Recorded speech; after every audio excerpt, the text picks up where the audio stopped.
Welcome to Whiskey and RPGs. My name is Solomon SK, and thank you for tuning in for another episode of MMO and RPG News Roundup.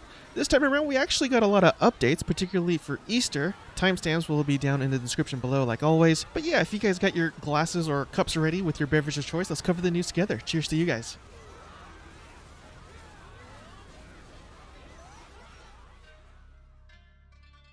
And just real quick, I know that I've added another segment within the news roundup called PSAs.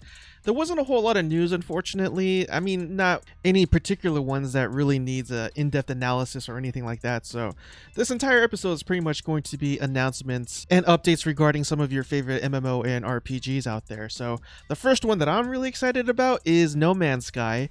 They introduced something called ExoMechs called the Minotaur. And you guys know how much I love mechs, and I definitely going to have to start playing this game. But the first bit of news comes from Gematsu.com. No Man's Sky Exomech update now available. Hello Games has released the quote-unquote Exomech update for No Man's Sky, which adds the Minotaur, an exomech that introduces a new way to traverse and explore planetary surfaces. And this is included in the update 2.4. Some of the highlights that I found really interesting: advanced jump capabilities. The Minotaur has a powerful jetpack that allows it to soar and slide with power and grace, bringing speed and excitement to planetary traversal. Immersive cockpit. Power your way through storms in the unique and compact interior of your new Minotaur mechanical walker. Expanded exploration abilities. The Minotaur is immune to all planetary hazards and is able to directly correct valuable minerals, keeping the pilot safe at all times. And in other updates, summon from freighters. Players who own a freighter may now build an orbital exocraft materializer, as well as different graphic options and improvements as well.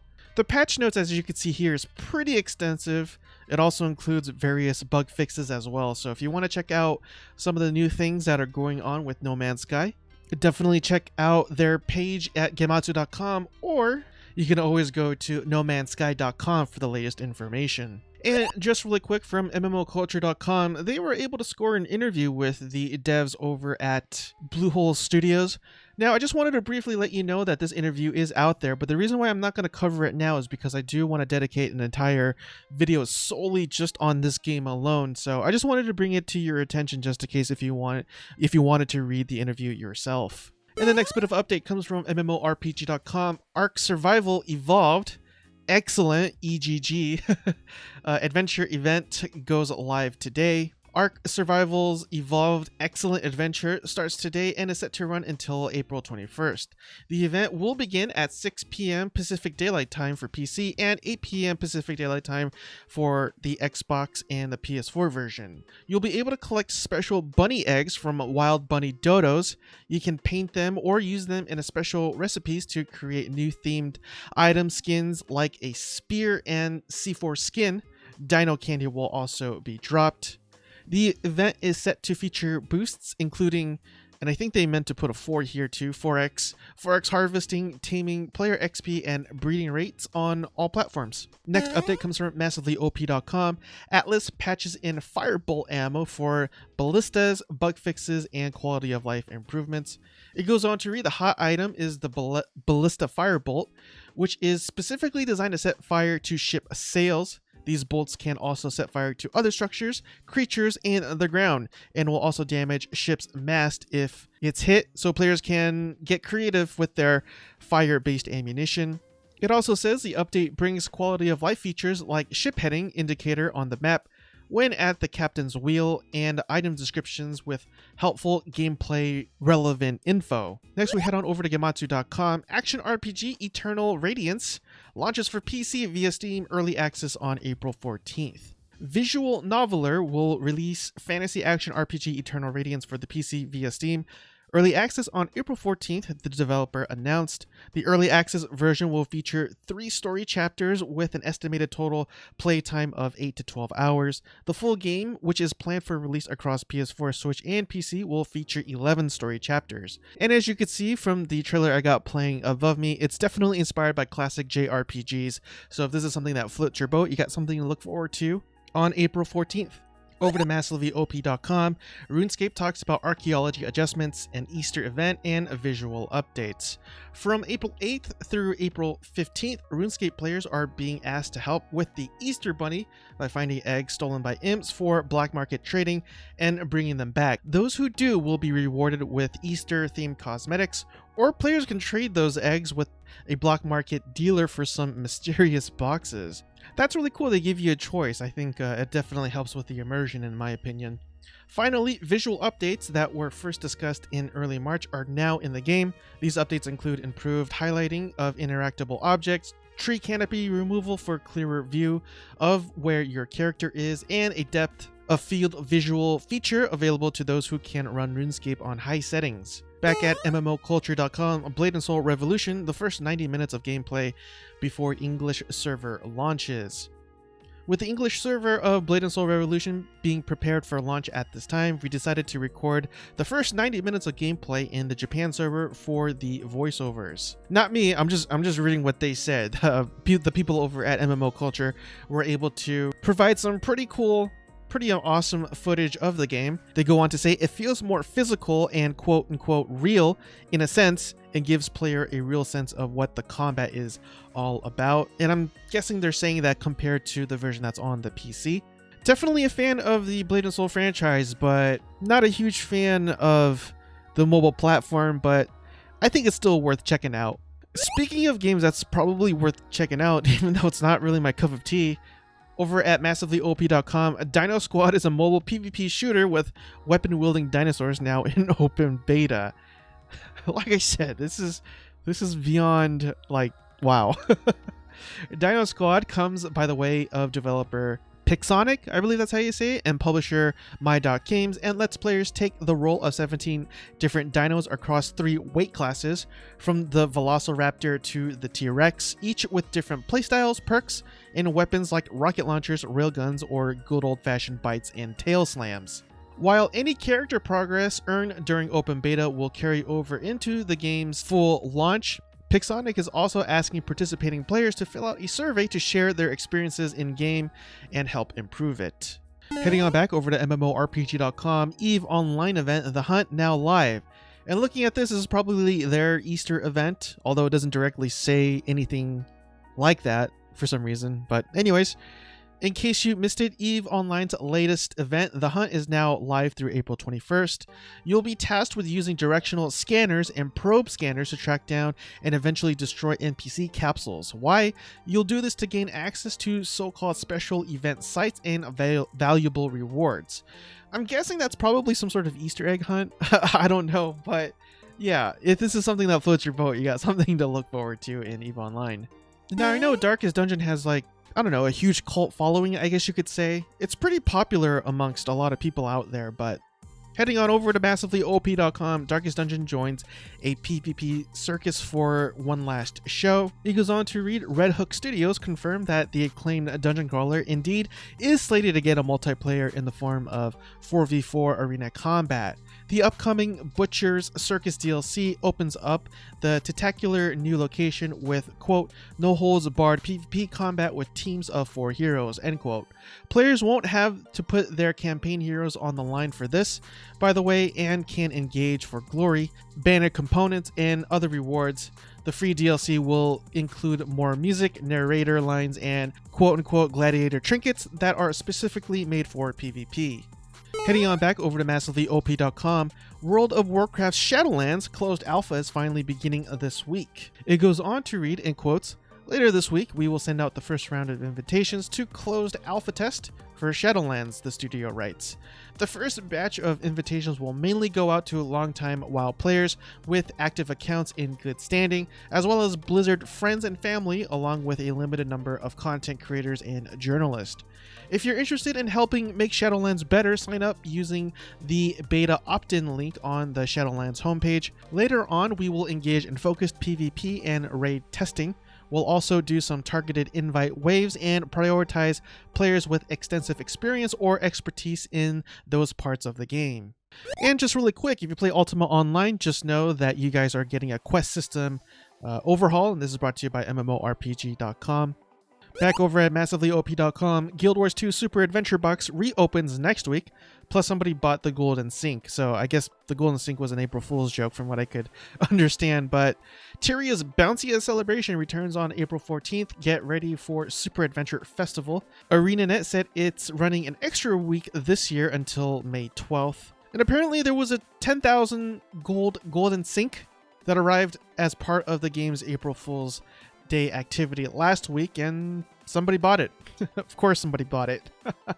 And I wanted to cover this game here real quick because I didn't know about it, but this is brought to you by PCGamer.com. This is the chunky space sandbox I didn't know I wanted. It goes on to read, I've never been one for the spate of voxel games that have come out over the last decade. I have, however, always been one for a good space sandbox. Space Sandbox Avorion, I believe that's how you say it, has been a long-running early access game that just released into 1.0 last month. And the reason why I wanted to share that is because I kind of in the same boat with the author of this article. I share the same feelings and opinions overall. But it does go on to read, there was a bit of a learning curve at first, but building your own chunky, blocky ships is both pretty easy and surprisingly fun. You can mine asteroids, trade space goods, watch procedurally generated space empires fight each other, and or join in the fight. The world simulation isn't as deep as other games, the economy isn't dynamic for example, but a wacky jaunt into building a custom spaceship and bashing pirates, I found it a winner.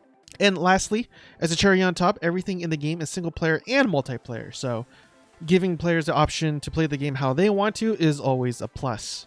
Back over at MassivelyOP.com, Trove's Bunfest offers new spring event content for Gamago's Voxel Box. I know, it's a weird name, Bunfest. But really quick, the Easter Bunny is hopping through Gamago's colorful voxel MMO Trove. Bunfest celebrates its debut with egg-shaped dungeons, exciting quests, and precious rewards. And speaking with voxel games, this is brought to you by PC Gamer. Witchcraft and Wizardry, the Minecraft Harry Potter RPG, is complete. Goes on to read, the Flu Network, a team of Minecraft modders, has spent the last 4 or so years diligently carving out an elaborate Harry Potter RPG inside the sandbox. On its own, the map itself looks very impressive, recreating a host of locations from the books and films in great detail. But then there's also all the magical flourishes, spell-slinging puzzles, and even Quidditch. There's also a lot more to do than just explore Hogwarts. You'll have the ability to fight too, putting your magical know-how to the test as you deal with pesky Dementors and other assorted monsters. And obviously I got the trailer playing on top, but just looking at the screenshots themselves as well, it looks beautiful, really. It looks really well done. I'm really impressed, actually. Back over at MMORPG.com, Final Fantasy XIV patch 5.25 is now live. The new patch introduces a new quest series providing upgradable equipment. The Save the Queen Blades of Gunhilder or something, I'm sorry I can't pronounce that, has been added.